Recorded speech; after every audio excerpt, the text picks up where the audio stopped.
Hi, everybody. Welcome to Little Ruby's Daycare Encounters YouTube channel, where we emphasize play based learning, wellness, and research based solutions to issues in early childhood education. If you're new here, don't forget to hit the subscribe button, like, share, help us grow our community.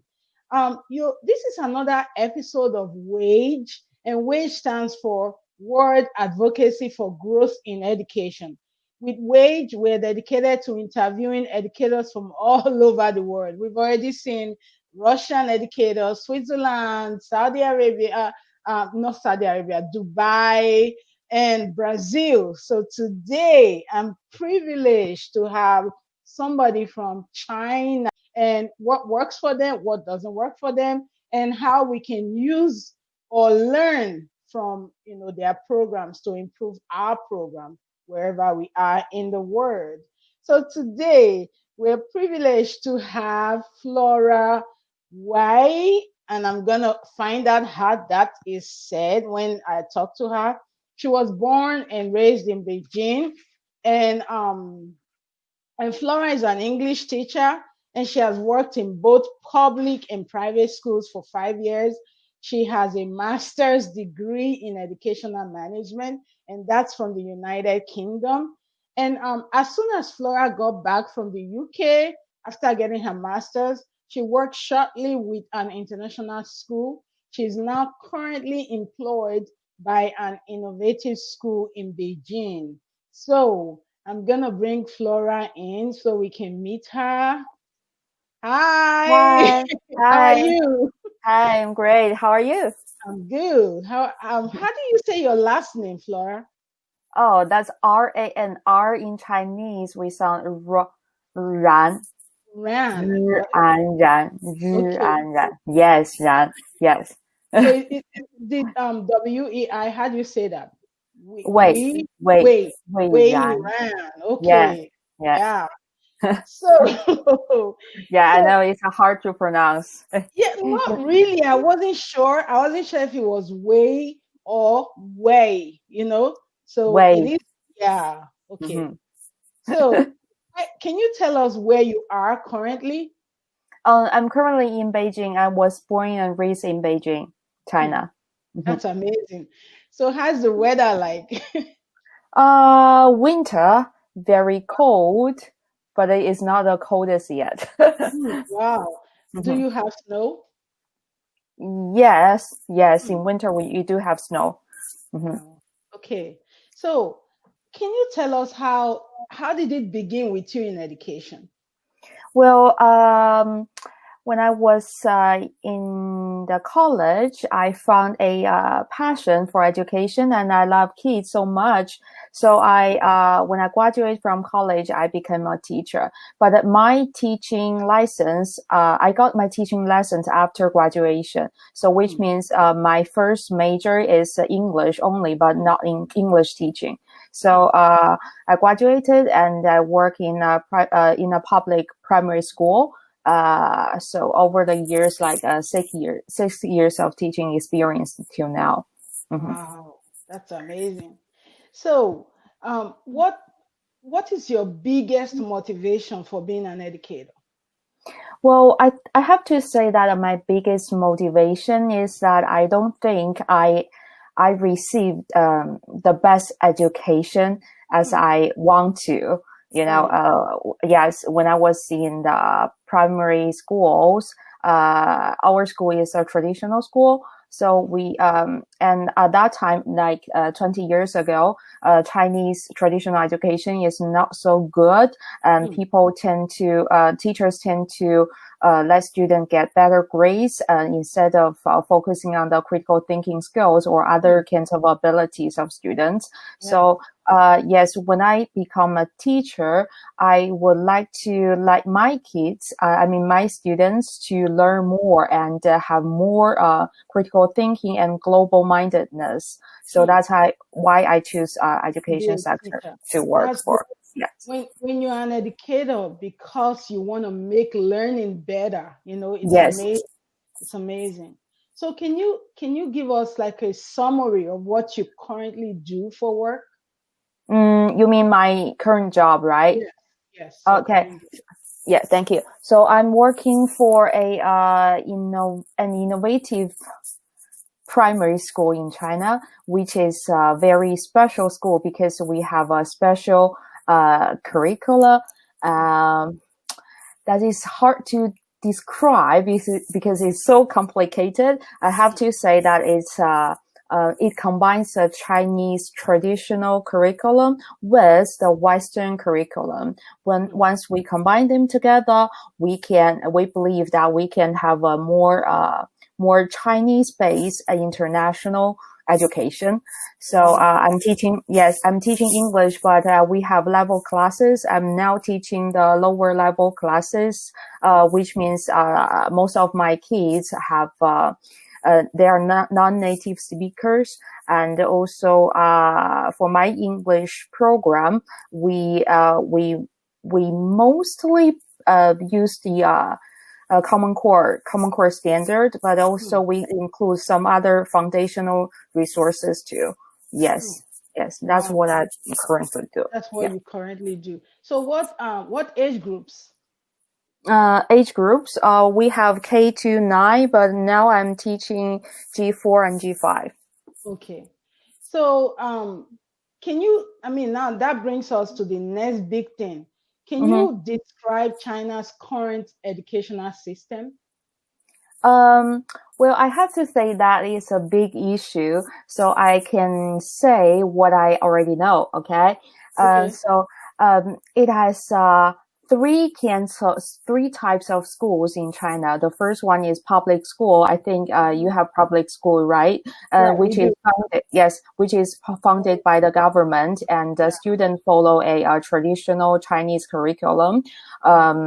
And the students need to pass the Chinese Gaokao, which is the similar to SAT in America, to enter college. That is the only way. The other type of school is internationalized school, where Chinese students can enter. But they can study an international curriculum or a inclusive curriculum that combines the Chinese and Western education. And the last type is a totally international school. That is the school I worked for before coming to this current school. But that type of schools, only non-Chinese passports are acceptable. Yeah. Yeah. So I mean, you have to have a passport to get in school in the For international the last schools. yes. The truly international schools are only for those students in China, but not Chinese. Mm, Oh, yes, wow. but they accept the Hong Kong passport and the Taiwan passport. That is different. Mm. Wow. And do you have many international students, like, Americans, maybe Mhm. Africans? You do? Yes, we do. We have American schools, British schools, and most of them are located in Beijing, Shanghai, the first level provinces, Hmm. It's cities. interesting, very interesting.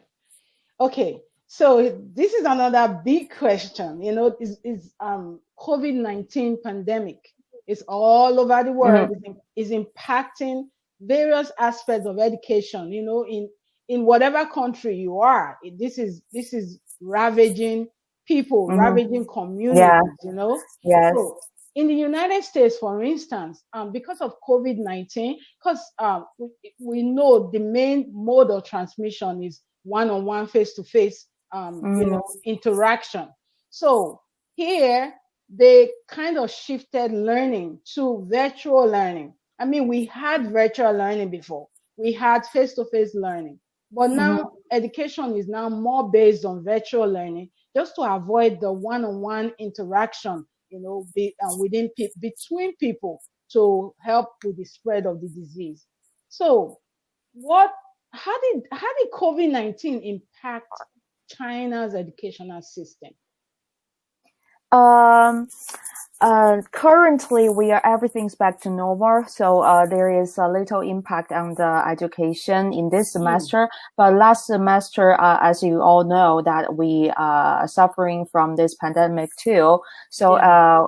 Yes, and that is exactly the time when the last semester started. So we switched to the online mode, that we have online classes for 6 months, I suppose. Yeah, 6 months. But there are two types of learning.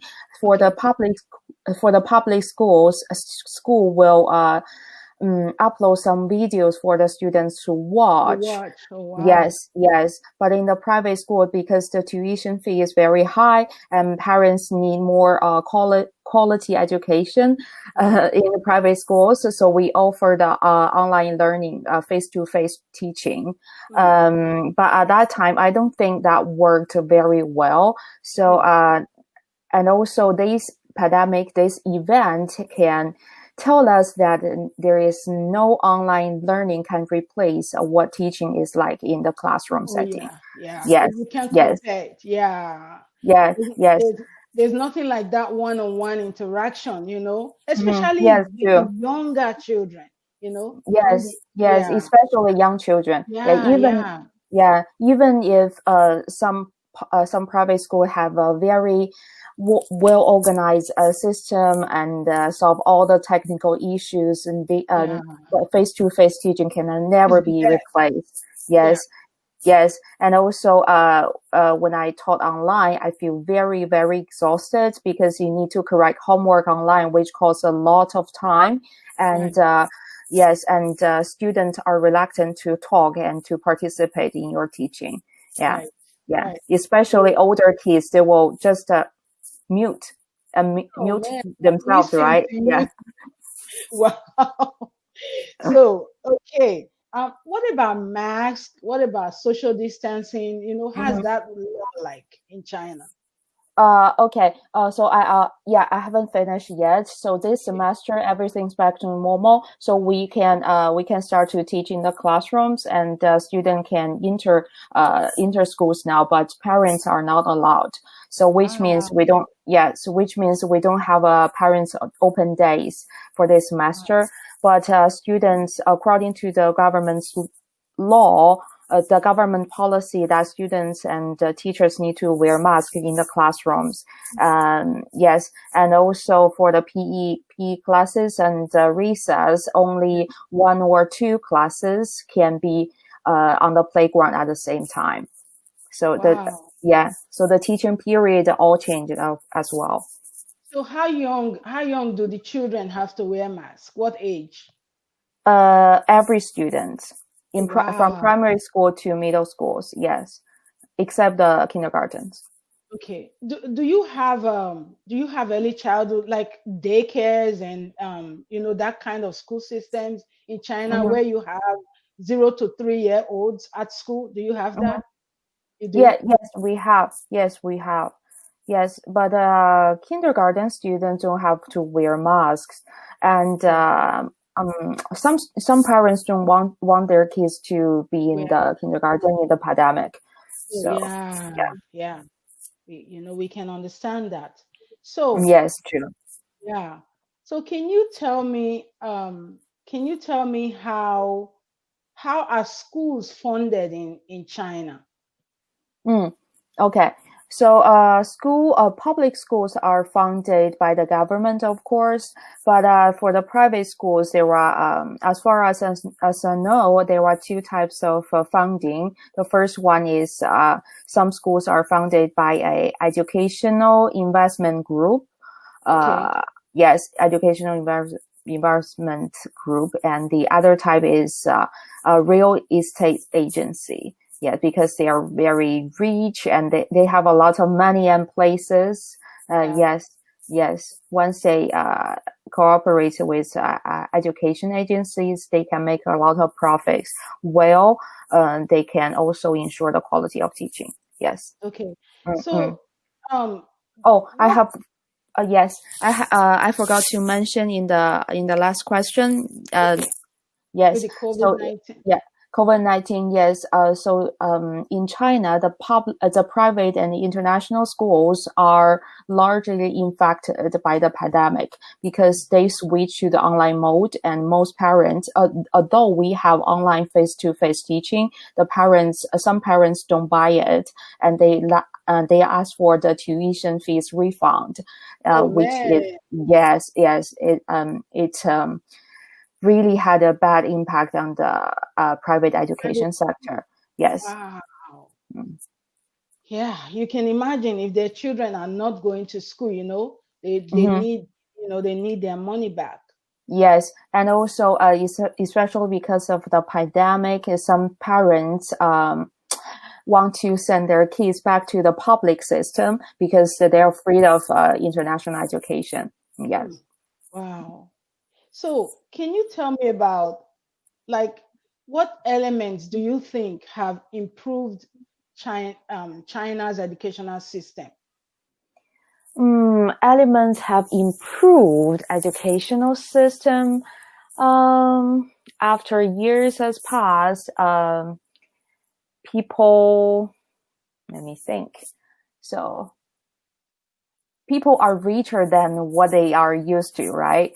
And they want to see the outside world. You can see like the business and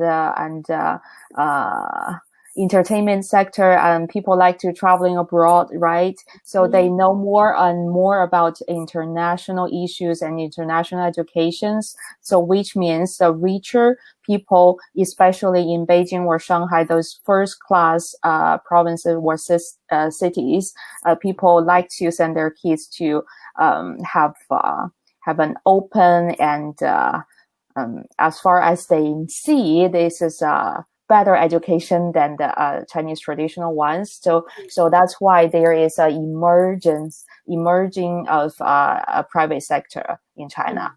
Yes, private And education sector. just because people are now more aware of learning, especially when they travel in other countries, and they Yes. want to bring that home. And that's a different kind of learning from the traditional Chinese learning. Yes, that's so true. And also because of there are more and more kids in China, so they have to be more, especially kindergarten and primary schools. Yes. Wow. Yeah. Okay.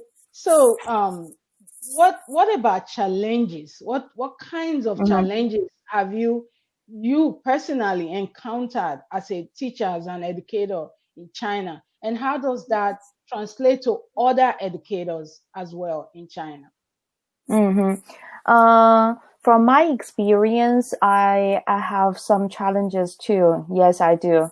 Yes, of course, every teacher has challenges. I have to say two facts. The first one is because I'm an English teacher, but I'm a Chinese English teacher. It is a non-native English teacher, right? So in China, if you are working in a public school, it doesn't matter because most of the English teachers are Chinese. But if you want to work for the international education sector in China, Chinese English teachers, they don't get well-paid jobs, or there are less opportunities, especially in the elementary schools or kindergartens. That is currently my biggest challenge. I have to think like whether I have to choose another subject to teach, like Chinese or math, and combine it with like being a bilingual teacher, or I just leave the international sector and go back to the public schools. That is my challenge. Yes. The second challenge is that working in private schools do have a lot of to learn. I mean, is to work for working for in public school, but the parent-teacher relationship, parent-school relationship is much challenging than working for a public school too. So being a teacher in the private school is like it's just like you are treating the kids and parents as customers, you know. Yes. Yes, they have a lot of requirements. You need to think about what is right and what they ask me to do. Yes, that is very challenging. I think that is not only my problem, my issue, my concern, but also to all the educators in the private schools. Yes. But working But working for the public schools as a teacher is hard too, I have to say. Although you can have a stable, a very stable job. Yes, very stable job, but you have to do a lot of administrative work that is not related to teaching itself, and also they don't have a good salary. Although it's very stable. So the private sector pays more than the public sector of yes, education. of course. Yes, of course. Yeah, because it's an unstable work, right? Right. And you can lose your job anytime. Yes, true. Yeah. So, what's the hiring process like in China? I know you have the public schools. I know you have the private schools. How is that like hiring teachers? And what? Oh, I'm sorry. This is a two-part question.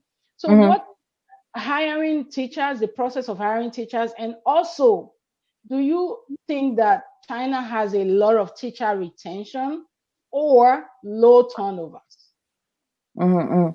Okay. So the first question is about teacher recruitment, right? Right. Okay. So in China, for the public schools, most public school will accept teachers from the we call it normal university, where teachers are trained.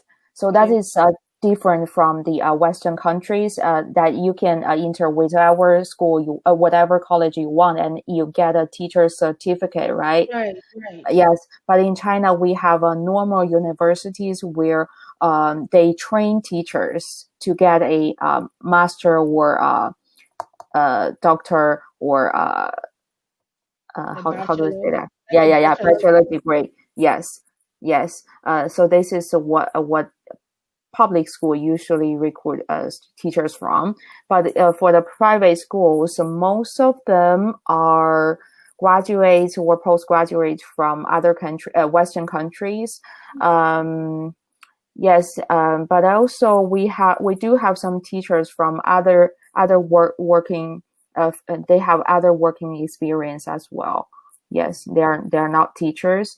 Yes, yes, from my experience, I am not graduate from a normal university. I got my teaching license after I graduated, so that is okay too. So there are two ways to enter the education sector. Yes. Okay. So yes. For the teacher, like, I know teachers are not well paid. I mean, it's like that's a general problem all over the world, except for Switzerland. Where they are, where their teachers are well paid and they have benefits and everything. So, do you think you have teacher retention problems, or do teachers stay at their jobs? How is your turnovers like? I think teachers in public schools have a high teacher retention rate because because the job is very, very stable, and public schools, it's like public school is separate from the other schools in the education sector. So where teacher often switch to different public schools, but most of them won't enter the private schools or or finding other jobs. Yes. I think there are two reasons. One of it is because it's comfortable, and especially for women, it's a decent and a well-paid job. And the other reason is that I think working in public schools have less work, and it's less challengeable. So once you're working in the public schools over the years, you are separate from other sectors. Even if you want to enter the private schools, it's very hard, I have to say.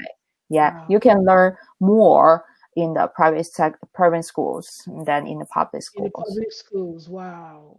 Yes, but for the private schools, I think they have a very low teacher retention rate.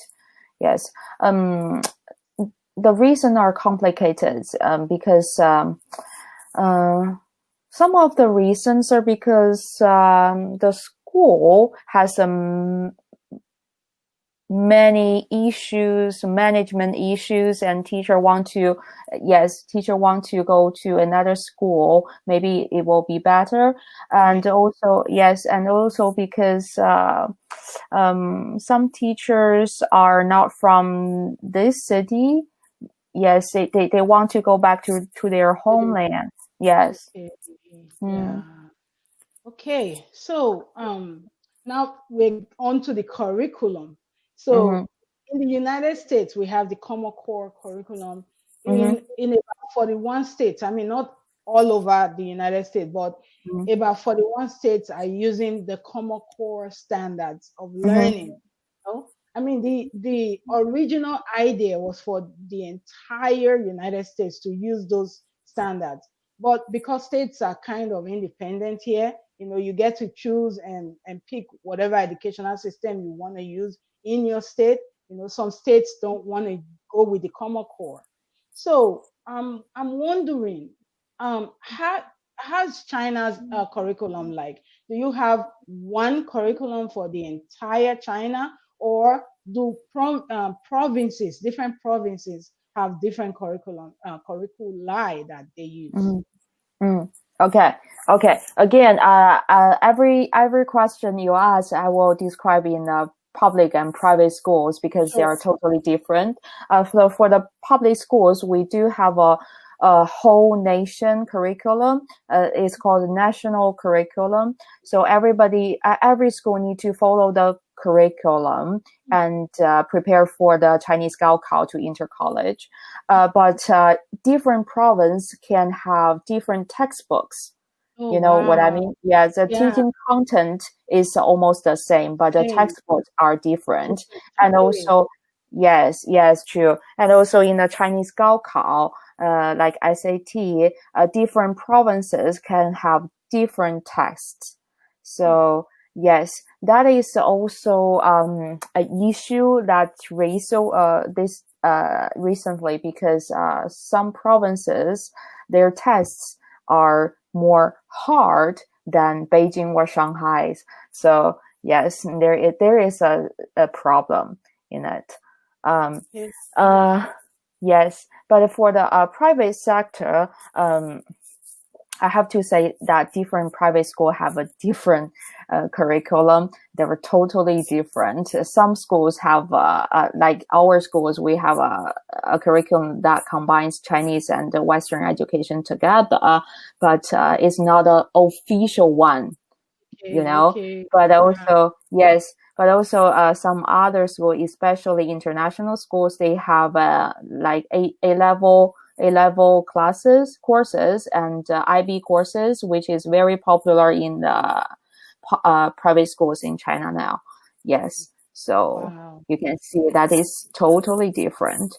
So that's why some parents are complaining about the issue in the private schools because once they finish learning in the schools, where is the exit?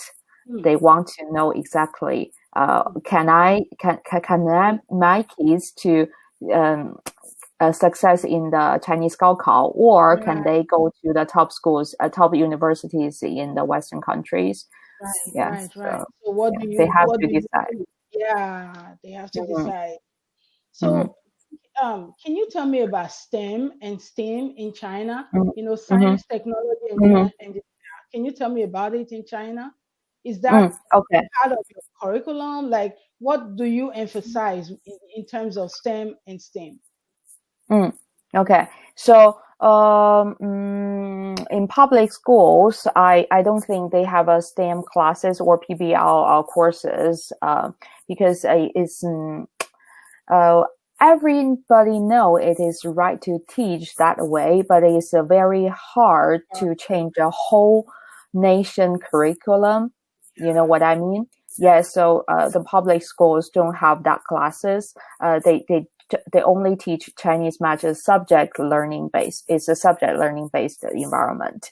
But in private schools, most of them have STEM classes. Yes, yes. Because like our schools, we don't have a officially name for STEM classes, but we do have PBL classes, bilingual PBL classes, like where we combine the IPC International Primary Curriculum with the IB curriculum, and also we also look some information about Common Core standards. Yes, so every school is different. Yes. Right.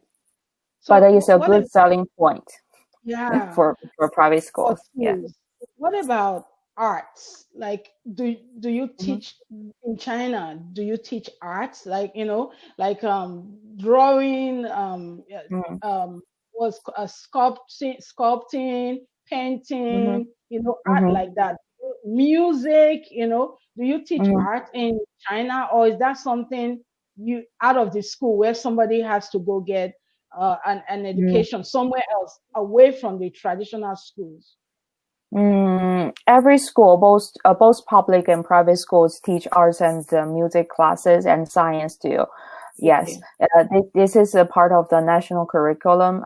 In the public schools, we often have one period for music and one period for arts per week. Okay, that's good. So what about mathematics?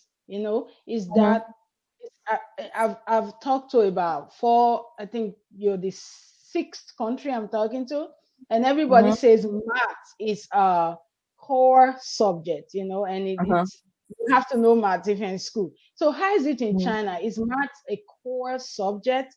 And what other subjects are core in Chinese educational system? Of course, math is very, very important in China. Both the teachers and parents know it's very, very important if your students can get better grades at math, it will probably has a higher possibility to enter the top universities. Wow. Yes. It's a culture thing. We think that students who get better grades at math or science or physics, they are clever. They're more smart. Right. Yeah. As the main subjects are Chinese, math, and English. In the primary schools, but in the secondary schools, there are some more like physics, chemistry. Physics, chemistry, history, and geography. Yes. What about language? Is you just speak Chinese in China? Do you have like dialects, all kinds of languages? Do you bring language in school? Do children have to learn languages in school? Other languages, most schools only have Chinese and English classes. So, but for other languages, I think in some private schools, they offer different languages like Germany or French or Japanese. But yes, it's a part of the international curriculum because some students want to pass the IB, IB courses. So there is a type of test for other languages. Yes. Okay. Tell me about English though, English language. How is that? Is that something emphasized only in the private schools or even in as well, public schools as well? Yes, of course. Everybody learns English because English is a world language. In China, I have to say that some kids has they are really good at speaking English, even in the primary schools. They have already passed the Cambridge English. So when you teach in the classrooms, you use English. You teach with English in every classroom. For the English classes, yes. In the public schools, in the English classes, we teach only in English. But in the private schools, like international schools, every subjects are taught in English except Chinese. Oh wow, okay. Yeah, I was wondering about that. So, and you already said something, you touched on this testing and assessment in Mhm, China, Can you mhm, give me more information? Like, how is testing like in China? Testing of children or students in school, and also testing of teachers and how they are successful in their interaction with children. So, how is mhm. testing and assessments like in China? Because this is a major aspect of education. Yes, yes, that's right. So when I was a kid, the only assessment in the whole semester is the final one. So there is no pre-assessment or the assessment for the learning process. But now everything's getting better. But in private schools, in the public schools, students are tested at the end of the semester. Still, Okay. yes, Okay. yes. But in the private schools, we have more personalized assessment and differentiated test. Mm. Yes, like a unit assessment or assessment for different components. Yeah. Okay. Uh, yes. Yeah.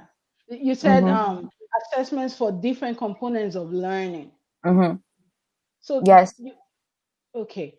So what Yeah. about teachers? What about teachers? How are they Uh-huh. assessed? How are they supervised? How do you make sure teachers are doing their jobs?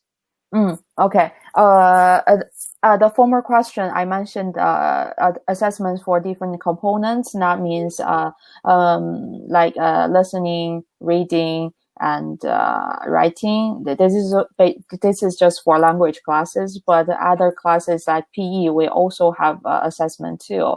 From a larger perspective, like how do we pass the Chinese Gaokao? We also include the PE assessments. Yes, Okay. yes, because the government realized that the students pay more attention about the subjects, like the main subject, but they need more exercise time. Right, Yeah, right, that is a push, a right. pressure. Yeah. Wow. For the teacher assessment, I have to say that there is no test for teachers. Once you get your teaching license and enter the public schools, you don't have to suffer this. Oh, But wow. yeah, there is no proper test for Teachers. teachers. But different schools have different issues. Like the former public school I worked for, the principal want to ensure that we have ensure the quality of teaching. So um, they have to look at the data that we have, like student assessment scores at the end of the semester, uh, and then we will have a whole chart showing which teacher is best. But I don't think it's the best way because it made me very stressful. And Oh, some students don't get better grades. That doesn't mean you are not a good teacher, right? right, right, Mm-hmm. right. Mm-hmm. So they Yeah. kind of base assessment on the student outcomes or the way Yes. students are. Mm-hmm. Yeah, but for the other I don't think that's test, but we do have a lot of observations both in public and private schools. Okay. Observation from other teachers or your department leader or even the principal. So tell me about student discipline in China, because Mm-hmm. discipline is a major problem. Mm-hmm. Now, like in the United States, there's a push towards positive discipline. Where you Mm-hmm. use kind words, where you tell children what they are doing better instead of Mm-hmm. telling them what they're not doing well. Mm-hmm. So how and you cannot hit and you cannot yell, which Mm-hmm. you cannot use physical punishment on any child at school in the United States. So how is discipline like in China? Mm-hmm. Mm. As far as I know, the public school students have a better classroom and school behaviors than the students in the Private private school. schools. Yes, yes. Wow. So yes, because public school have more students per class. That means teacher need to ensure that everybody pays attention in class and nobody's hanging around in the classroom. Yeah. Yes, because the environment is different. But in some private schools have good classroom management and student behavior too. Like our school has we have a student behavior management. Here is a chart in every classroom and show the keys. Red represent angry or Yeah. depressed, and that is something you need to carefully pay attention to. Yeah. And also green for everything's fine, happy, excited, and yellow for the dangerous zone, that is nearly to the right. Yes. Yeah. So once students are taught to how do you deal with your emotional issues, they can have better behaviors. Behavior, Yes. right. Yes. Some private schools do have emotional management classes. Yes, and that is helpful too. Wow. Mm. So that's our last question for today. Yeah, it's been amazing, talking to you.